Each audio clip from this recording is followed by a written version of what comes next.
பார்த்து பார்த்து ஒவ்வொன்றா அலங்காரம் பண்ண அம்மனை 10 நிமிஷத்துல பிரிச்சு எடுக்கிறதுக்கு பேர் தான் புனர் பூஜை. இந்த தருணம் ரொம்ப கஷ்டமா இருக்கும். புனர் பூஜை எப்படி செஞ்சேன், என்ன டைம் அப்படிங்கிறத பார்த்துடலாம் வாங்க. சனிக்கிழமை காலையில எப்பவும் போல பூவெல்லாம் மாத்திட்டு புது பூ வச்சு அலங்காரம் பண்ணி வச்சுக்கிறேன். பிரசாதத்துக்கு ராகி கூழ், நாட்டு சக்கரை போட்டு ஏலக்காய் போட்டு வச்சிருக்கேன்.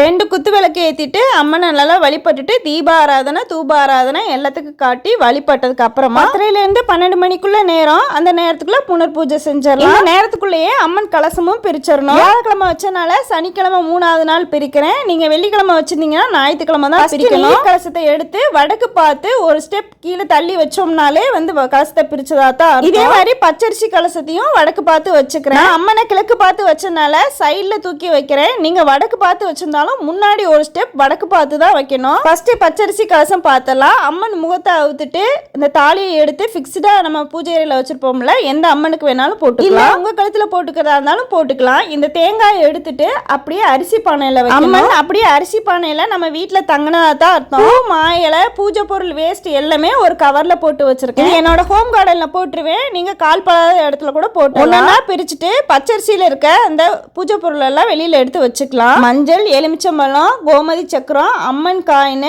நம்ம 1 ரூபாய் காயின் 11 காயின் போட்டோம்ல, இது எல்லாத்தையும் எடுத்து பீரோல வச்சுக்கலாம். மற்றபடி வெற்றிலை பூ எல்லாமே உள்ளதா இருக்கு. அது எல்லாத்தையும் எடுத்து பூஜை அறை வேஸ்ட்ல போட்டுட்டு நம்ம கால்படாத இடத்துல போட்டு பச்சரிசியை பொங்கல் வச்சு சாமிக்கு பயன்படுத்தலாம், பூஜைக்கு பயன்படுத்தலாம். வெஜ் சமையல் எது வச்சீங்கனாலும் வெஜ் சமையலுக்கும் பயன்படுத்திக்கலாம். எல்லாத்தையும் எடுத்து பீரோல வச்சது போக இந்த அரிசியை எடுத்துட்டு ஒரு கைப்பிடி அரிசி மட்டும் எடுத்து அரிசி ட்ரம்குள்ள போட்டு கலசத்தோட சேர்த்து அரிசி ட்ரம்லயே வச்சோம் அப்படின்னா நம்ம அம்மன் வீட்லயே தங்கிடுவாங்க. சேலையை வாஷ் பண்ணாம அப்படியே தச்சுட்டு கட்டிக்கலாம். ஒரு வீடியோல இவ்வளவுதான் சொல்ல முடிஞ்சு. அடுத்தடுத்த வீடியோஸ்க்கு சேனலை மறக்காம ஃபாலோ பண்ணிக்கோ.